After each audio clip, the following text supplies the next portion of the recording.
Hello folks, this is Sula speaking. You're listening to another video for Teamfight Tactics. This is a game taken with some live stream footage. It's pre-recorded, so you won't see what the past me in the corner of the screen is saying, matching up with what you're hearing on the commentary. This is taken from one of our Friday games where we were able to get 6 of us in the lobby for some team-based double up. I am going to be playing on a team with Ivan, who has the TFT name Bloodest. And I'm going to be playing a Gangplank team composition here. This is probably the last time you're going to see Gangplank for a long time. Because Gangplank was the unit that was really running over TFT in the patch that was out in the release version of the game. This is being played on the first full patch, which had a bunch of nerfs to Gangplank. And then that wasn't enough, so there was a hotfix nerf to Gangplank. And that still wasn't enough, so there was a second hotfix nerf to Gangplank. This game was played after the patch that nerfed Gangplank, after the first hotfix patch that nerfed Gangplank, but not after the second hotfix patch that nerfed Gangplank.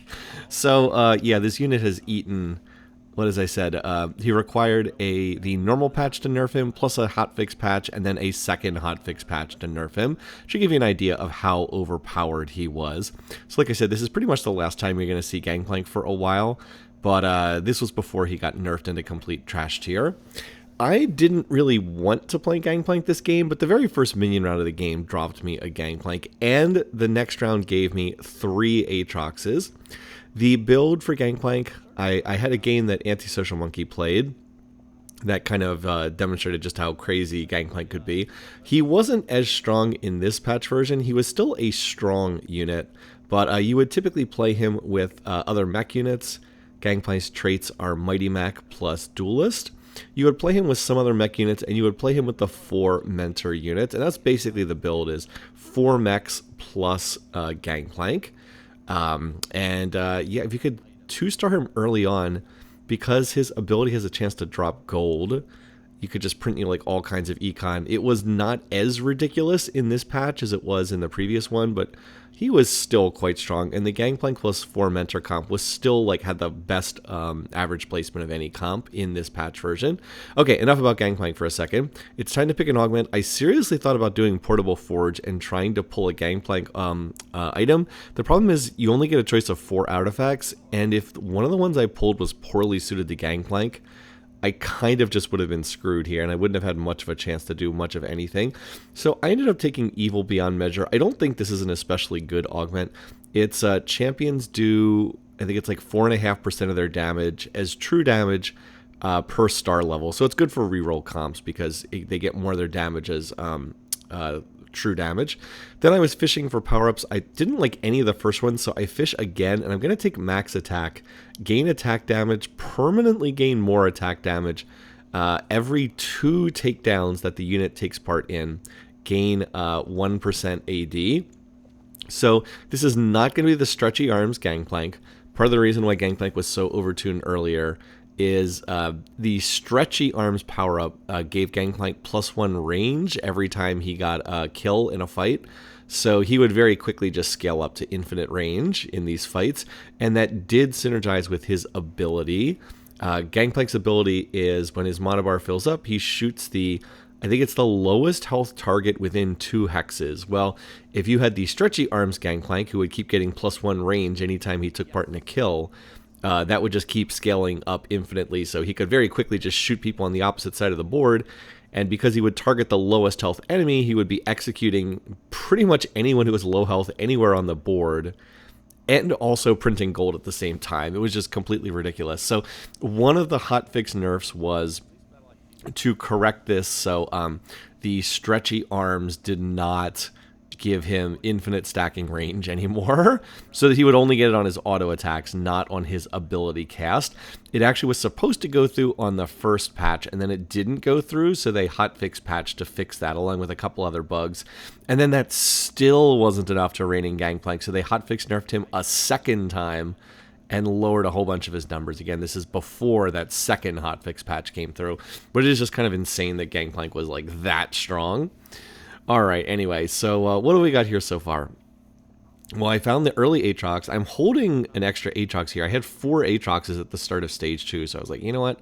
Sure, why not? I don't really care if I hit a 3-star Aatrox, but he's never going to come off this board. If I hit 4 Aatroxes early on, and I'm going to reroll for Gangplank anyway, we might as well grab them. They cost very, very little econ to hold the Aatroxes. It costs a little, but like, I only have 1 extra gold in terms of Aatrox. And in fact, if I had lost some of these rounds, I probably would have. If I could like sell the Aatrox to make gold the next econ breakpoint, I probably would have done so. But I haven't really found myself in that situation thus far. So what I want to do is I want to get up to level 6. And then I'm going to try to reroll for Gangplank 3-star on level 6. I'm playing here together with Ivan. Ivan's going to keep an eye out for more Gangplanks for me as well.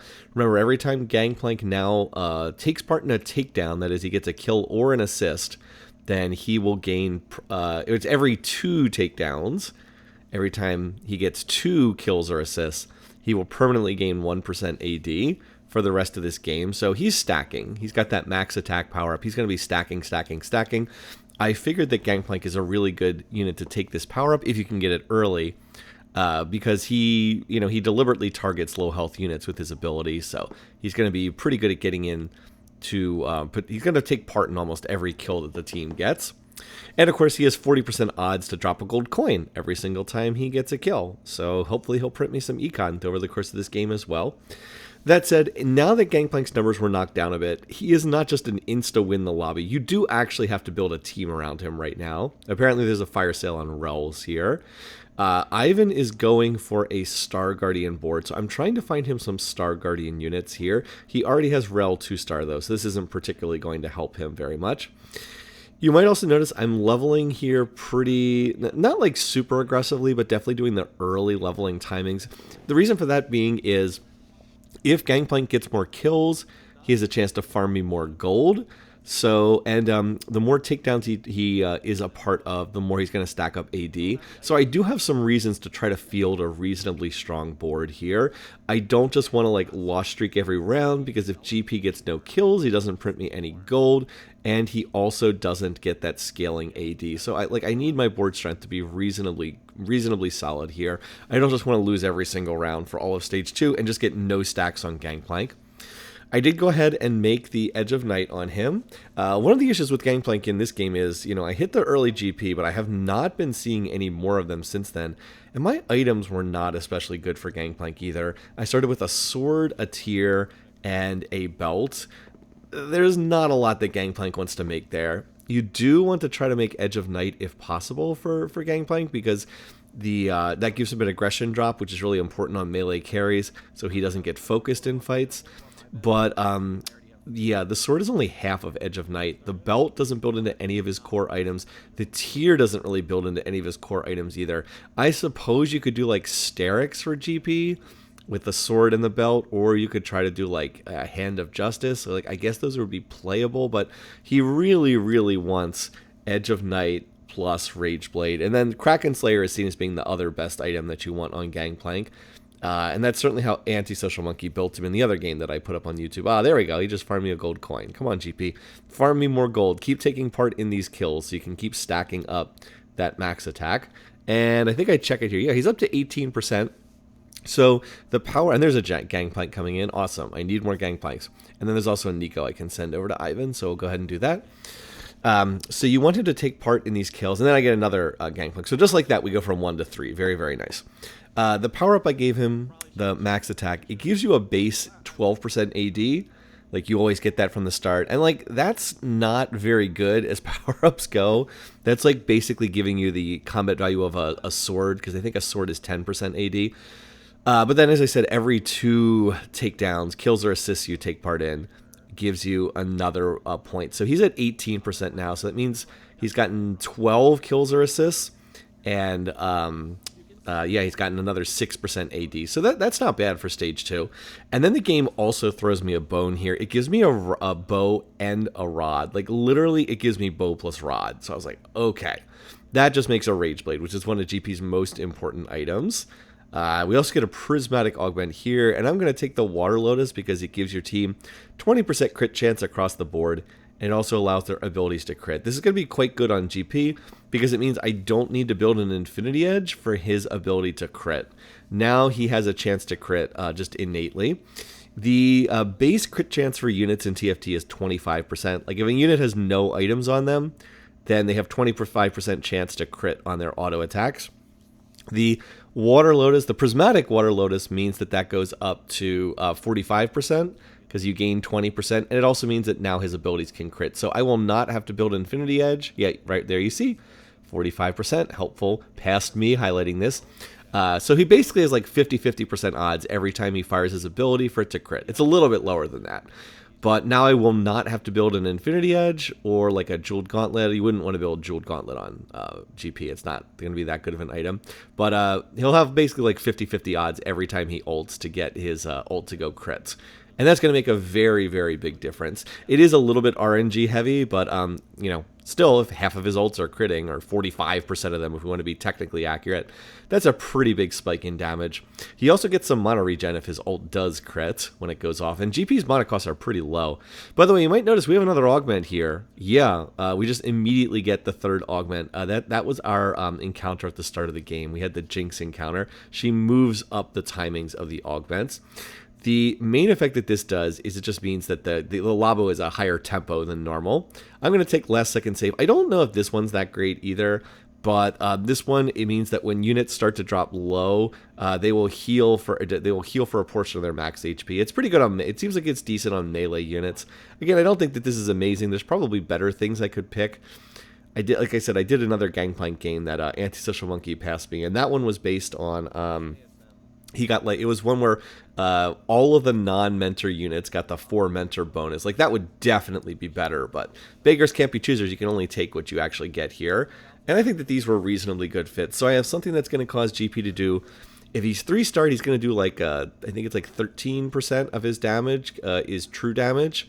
And then this one is if he takes damage and he gets low in the fights, he'll heal back a percentage of his max HP. So it should make him a little bit sturdier, and he has the Edge of Night to avoid getting focused. Doesn't help him in this round, though. He still loses. Still ends up getting focused and loses that round anyway. But I think I'm starting to get there. At least I'm up to 4 Gangplanks now. He is not being played by anyone else in this lobby, thankfully. Meanwhile, over on Ivan's board, he is trying to hit his Star Guardian units. He's starting to make some progress, but he has a ways to go. You get a quick look at his board. We were trying to get him a Xayah 2-star, but I just could not find any Xayahs for him. He's been stuck on Xayah 1-star like forever. He's Xayah 1-star, Ahri 1-star, so he just doesn't have a lot of damage over on his board yet. But I did find one unit that's useful for him that's not a Star Guardian. Ivan did ask if I wanted, if I could look for Swain for him, and I did manage to find one, so I'm going to send that to him. And he's going to send a Yasuo over to me. So now the only one of the mentor units I'm missing is Rise, who is, of course, the hardest to hit because he's a 4 cost. So I could, in theory, look to play the... Oh, no, I don't have Udyr yet. Never mind. I don't have Udyr yet. So there's not much point in putting Yasuo on the board right now. If I put Yasuo on the board, it would just turn off the mentor bonus that I'm getting from Kabako. Not that Kabako 1-star is giving me much of a benefit. But I think he gives like 6% damage reduction or something like that. And anyway, yeah, farm me some coins, GP. Farm me some coins over there. This board is just, for Willow's board here, it's just the question is, can we get past this this very tanky Vi? He was playing Juggernaut's frontline that was, as I said, very, very tanky. And GP's killing a decent amount of units, but ultimately, no, it's not going to be enough. So right now it's the board of it's Willow and Antisocial Monkey that are win streaking here. They're still on 97 HP. They're looking pretty sharp here overall. And I'm still going to be the last pick, but hopefully Ivan can get something he wants here. Yeah, one of the really fun things about these Friday morning games that we do is, we're able to, ever since Set 14 came out, we've had the double up lobbies where you can actually queue up with your friends, which is, really, really cool. So, like, I'm on a team with Ivan, Rienzo and Shalathot are playing together, and Willow and Antisocial Monkey are playing together. We actually had 7 people on this morning, but you can't queue double up with 7. It's got to be an even number. So we're just 1 person short of being able to take the whole lobby. Would be fun. Hopefully one of these weeks we'll be able to get up to the full 8 people and just fill up the entire lobby, which would be a lot of fun if we could do it. All right, so there's an Ashe in my store. I'm just going to go ahead and play the Ashe over the Kale for Duelist Trait. Now, I'm really looking for Udyr. I also make a mistake here. I start re-rolling, and then I was like, oh, I got to re-roll on level 6. I actually re-rolled on level 5 there. I was like, whoops. Yeah, I actually need to re-roll on level 6, not level 5. Not if I want to. I mean, I can re-roll here, but the odds are better to find Gangplank. If I go to level 6, I'll have better odds. I am up to 5 Gangplanks. I've gotten a couple of them coming over from Ivan so far, and hopefully I'll be able to get there. But we are losing a decent amount of health. Our boards are both kind of in a little bit of a power trough right now. I've hit the 2-star Gangplank, but if you notice, every other unit on my board is 1-star except for the Aatrox. Or no, that's not true. I guess Senna is technically a 2-star unit as well. But I don't feel like my board is especially great. Like, it's serviceable, but it's not, like, amazing right now. This is not pre-nerf Gangplank. And, yeah, the Syndra. Antisocial Monkey has a 3-star Syndra over there with a Dawn Core. He took the Prismatic reroll augment, and he's been tempoing really, really hard. He had a very early Rel 3-star and now an early Syndra 3-star. And he, like, rolled himself all the way down to, like, 5 gold to do that. So he did cost himself a lot of econ to make that happen. But yeah, his board is definitely strong at the moment. He's just trying to like out-tempo us out of the lobby. Here's the other gift round. I am going to take the component Anvil on the gift round from Ivan, and I use it to make the Kraken Slayer. So now I have what's considered to be the perfect items on Gangplank. I've got his Edge of Night for the aggression drop, Rage Blade for stacking attack speed, and then that Kraken Slayer, so every time he auto-attacks, he gets more AD. I also am playing units that do not go on this board. I have an Ashe on the board just for Duelist Trait. Ashe is just hanging out here until I can find Udyr, who is the mentor unit that gives Duelist Trait. And then I had another slot here, so I was like, well, I could put Yasuo on the board, but if I put Yasuo on the board, that's going to turn the mentor bonus off. I was like, you know what? I'm just going to stuff a Rammus on the board for one round. I put Lulu on the board and had her become Rammus. So, yeah, that unit is not going to stay on there very long. And then I had Ashe take the power up because, again, she's going to get sold really soon. And I just gave her a support one, the one that causes her damage to shred armor and magic resistance, which is quite good if she's being played as a supportive unit because Ashe hits a lot of the board with her ability. And it looks like we're going to be able to beat Shallow Thought's Sork's board. I played a Sork's game earlier on this same day. It didn't go very well. Like, crashed out in 4th place, unfortunately.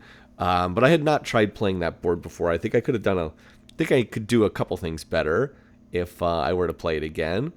All right, well, anyway, I hit another Aatrox and I hit the Yasuo 2-star. So I was like, even though this is going to turn the mentor bonus off, I'm going to play the Yasuo anyway, just because it's going to help out there quite a bit. Yasuo's a pretty solid unit right here, and he'll be even better if I can get Rise and the Udyr on my board. But for right now, mentor bonuses are turned off.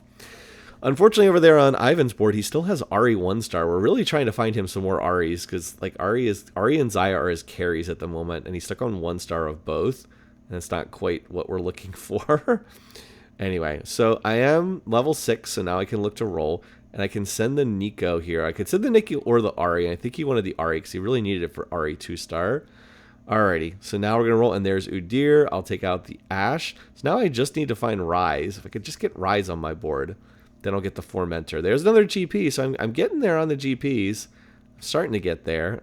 Now, by the way, now every Lulu of mine will be a Rammus in my shop for the rest of the game. It's like, all right, I'm still finding Aatroxes. I don't really care about Aatrox, but we might as well. You might notice now there's finally a Xayah in my shop, but now the Xayah, now Ivan has finally hit the 2-star Xayah, so there's not much point in grabbing more Xayahs for him. Over there, I'm going to have to take my second power-up. I'm going to give it to Yasuo. It's going to give him Omnivamp, and what was the other thing? It's Omnivamp and something else. I missed the second part of what that one does, but it's just like another one that's generically good for when you're playing melee carries. Unfortunately, I am going to get run over this time by Rienzo's board. Rienzo is rolling for 3-star Kaisa, and he has he took an augment where he got a Deathblade at the start of the game and like permanently stacks up health on his Kaisa. Although I guess that's just a natural part of Kaisa's ability, is Kaisa permanently keeps gaining AD as she kills things. All right, anyway, well, here I am. Now I'm on 8 Aatroxes. Again, I don't really care about this unit, but there's not much more I can do. And I might as well keep grabbing Yasuos. I'm on 5 Yasuos, so that seems pretty good. I wouldn't mind making something out of this, so I go ahead and I do need to do something with these items. I go ahead and make the Spirit Visage, for Aatrox. I don't really want Aatrox holding my tank items, but there's nobody else who's better at holding them right now. I mean, I guess I could give, actually, maybe I could give it to Kaboko. That actually would probably be better. But I'm so close to 3-starring Aatrox that, 3-star Aatrox is going to be pretty good. Aatrox is not a good unit in this set. Aatrox is on a ton of boards because he has 3 useful traits. He's mech and juggernaut and heavyweight. So because he has so many traits, he can't really be a good unit. He has to be kind of subpar as a trait bot. But he gets played on a billion boards, and 3-star Aatrox is going to be better than like 2-star Kabako. So anyway, I also could have just done Hand of Justice on the Yasuo, and maybe that would have been better. I don't know. All right, then I also grab a Poppy here because, remember, Star Guardian's board that Ivan's playing, and that'll be a useful unit. Although I probably should have held the Ahri instead, because Ivan's going for 3-star Ahri, and he's going for 3-star Nico, and like that's his plan: 3-star Ahri, 3-star Nico. Those are the units he wants to get, and that's probably more important than going for Poppy.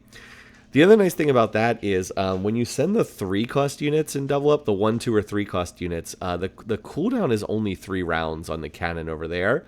So you do get the cooldown comes off much, much faster. And so it probably would have been better just to grab like the Ahri and send that. And then I'd have the send back up pretty quickly. But yeah, GP's hanging in there. He's stacking up a good amount of AD by this point. He's taking part in a lot. Yeah, I just checked it again. What was he at? He was, I think, at like 20 or something. It was like 25-ish or something like that. I didn't get a great look at it, but just checked it. I wish that there wasn't pre-recorded footage. I wish we had actual replays so you could like go back and check this. And okay, looks like my GP and Antisocial Monkey Syndra like simultaneously killed each other. But look at all that gold that GP farmed me. He did 11,000 damage in that fight. And he's not quite a 3-star unit yet, so if I can actually 3-star him, he's going to be quite strong. Now, the good thing about losing this round is it does give me more carousel priority, and look what's there. Yeah, there's a rise on the carousel. That is the unit I need. That is going to be a huge spike if I can get the 4 mentors in, because right now I have 3 of the 4 mentors on the board, so I am not getting the mentor bonus, but if I put the 4th one in, all of a sudden the mentor bonuses will turn on and activate the extra ability on all 4 of those mentor units, so that's really nice. That's what I want. I want to get that rise on the board. And I was second pick, so I was conveniently able to get that. There's even an item here that's reasonably good for me in the form of that, that belt. So anyway, I want to roll. I'm only 2 off on the GP. Anyway, there's the Aatrox, so we hit that. Okay, like I said, I don't really care that much. And all right, there we go. I had a GP send coming over from Ivan as well. So all right, boom, just like that, I get much stronger. I hit the 4 mentors. I hit the Aatrox 3, although I don't really care about that. And then most importantly, I hit the Gangplank 3. And hitting that on 4-5 is pretty nice. I'll go ahead and make a Titan's Resolve on the Yasuo. That's going to give him some stacking stats, and it's also going to make him immune to crowd control. When the Titans gets fully stacked up, the unit now gets immunity to crowd control, I think, for the rest of the fight or something like that. I know that item was reworked recently so that you now get some immunity to crowd control with it. But yeah, look at our board. Now we're strong enough to beat ASM's board, even though he has a bunch of 3-star units as well. 3-star Rel, 3-star Garen, 3-star Syndra, but it looks like my board is online now, and I should be in good shape. Now here's the danger in the game. We're on 30 HP. Yeah, we're on 30 HP. We've lost a lot of health in this lobby, and I did have to sacrifice a decent amount of econ for that. So yeah, wait, why did I sell the Ahri? Why exactly did I? Oh, I sold the Ahri because I was going to send the Jinx over there. Again, I was probably prioritizing the 4-cost Star Guardians a little bit more than the 3-cost ones. It probably would have been better to hold the Ahri because Ivan's trying to 3-star that Ahri. He has 5 Ahris right now. I think he's on like 7 Nikos, 5 Ahris. Even though he does have a Jinx over there, it's just a higher priority to hit the Jinx, I think. That said, it's going to be a long time until the cannon cools down because I sent a Poppy last time, so it's going to be like 4 more rounds anyway. But we're in pretty good shape. The big thing is just, can we avoid running out of health in this lobby? Because we are starting to get a little bit low here. There's not a lot of room for error. Now, GP is carving everybody up, but it does take a while to get over to that other board. And looks like, unfortunately, Ivan was not able to win that round, so we're going to drop a few more hit points here. And yeah, we're on 26 HP. So it is the story of, can we get Ivan's board buffed up here before we just run out of health? Because we do not have a lot of margin for error. It's actually a pretty tight lobby. What is it? We're on 26. The 2 random players we don't know are 25, and then Shallow Thought Rienzo are on 22. So it's close here. Like, it's a pretty good lobby. Now that I have hit the Gangplank 3, that my next goal is to try to hit Yasuo 3. I might not necessarily have gone for Yasuo 3, but I already have 6 of them. Ivan has another Yasuo on his bench, so we have 7 between the two of us, and I'm like starting to itemize Yasuo as my other carry. At this point, it's clearly worthwhile to go for it. Like, if the Yasuo was in a position like Udyr, I mean, I have 2 Udyrs and I have 6 Yasuos. It wouldn't be worthwhile to try to go for Udyr 3-star, but I'm close enough on the Yasuo that I do think it is worthwhile to make the attempt. And hey, I actually got some pretty decent items here. Everything except the rod. I don't really want the rod. I should just reforge the rod first. Although I think I do this in the slightly wrong order here. So let's see. What is it? First, I pull the... Again, I should have reforged the rod first. But anyway, I'm going to go ahead and now reforge the rod belatedly. And the good news is I get something I can use. I'm going to make another Edge of Night here, and I'm going to make a Hand of Justice. And these are perfectly good items for Yasuo to have. And now I'm just going to try to roll for the Yasuo 3, because I only need 2 more Yasuos. And then over there, Ivan's sacrificing some econ. He did manage to hit the Nico 3. So that's good. I was going to grab this Nico for him, but he hit the Nico 3, so I don't need that. That's definitely going to make his board a lot stronger. Now he really just needs to get the RE3, and then he needs to get to level 8. Or no, he did go level 8. Never mind. I was going to say he needs to get to level 8 so he can put his... what's it called? So he can put his Poppy on the board. This fight doesn't go as well for me, and that's because I'm up against Rienzo, and his Kaisa 3 instantly popped my Gangplank. Gangplank's, I don't think Gangplank's Edge of Night triggered, and the thing where Gangplank's supposed to heal for like, I think he heals for like 25% of his health when he drops low. Neither of those things happened because Kaisa's ability just like 100 to 0'd him instantly. Also, look at this. Ivan's got a 2-star Seraphine. Yeah, he's level 8. He has a 2-star Seraphine. It's like, what? Yeah, 2-star Seraphine. He's actually playing all of the Star Guardians, except I think he's not playing Xayah. Anyway, that's a nice hit to get the 2-star Udyr and another Rise. I'm actually going to clear my team planner here from the last game. And now I just need those 2. Well, another big hit there. And then was I rolling it down for here? I was remembering if I needed to get that. There's another Yasuo. I guess I was pretty aggressive at rolling for this because I knew I was close. Oh, that's right, because we were down on 19 HP. I was like, you know what? I'm close. I'm just going to go for this and hope it doesn't cost me too much econ. And all right, I do hit that. Did manage to hit. It cost me a lot of econ, but I did manage to hit there. And I do see a Jarvan in the shop. So I'm going to grab Jarvan because my next unit in is going to be Jarvan. And then if I could ever get to level 9, I would cap out my board by playing Yone, because that would get me to 5 mech. It would also put Edgelord trait in for the Yasuo. But now I have 3-star Yasuo. So now I have like 2 real carries. I have the Gangplank and I have the Yasuo. And look, they did about the same amount of damage, both of them. So yeah, they're both quite strong. 2 3 stars, both melee units. And I do have some augments that are pretty good for that. Remember, I have the one that causes them to deal like 13% of their damage as true damage. And then in addition to that, I also have the one that causes them to heal for a certain percent of their HP when they drop low. Meanwhile, I was able to send an Ari over there to, and I just take the gold on that gift round, by the way. I think it was like a component or gold. I didn't need components. I just needed to get my econ up. I sent an Ari over there, so now Ivan, I believe, is on 8 Aris, 8 out of 9. And then he also has 2 out of 3 Jinxes. So when the send cools down in like 2 rounds, or 3 rounds, I can send in the Jinx for Jinx 2-star. So his board's almost there. He has the Nico 3-star. He's really close on the Ari 3-star. And then he'll have the Jinx 2-star. He already has a 2-star Poppy and 2-star Seraphine on his board. So he's hitting the Star Guardians for sure. Now I just need to try to level and play more units. As I said, I want to try to level and get Jarvan on the board. If I could ever find a Yone, I'd play Yone over Jarvan because he'd put Edgelord and Mech trade in. But that seems a little bit less likely. Unfortunately, I kind of bowl right through Shallow Thought's Sorcerer's board. But yeah, not much Shallow Thought could do about that. I do think it hurt his board that GP and Yasuo are both doing some true damage here. Now we have another carousel. I'm actually first pick here. I was like, oh, okay.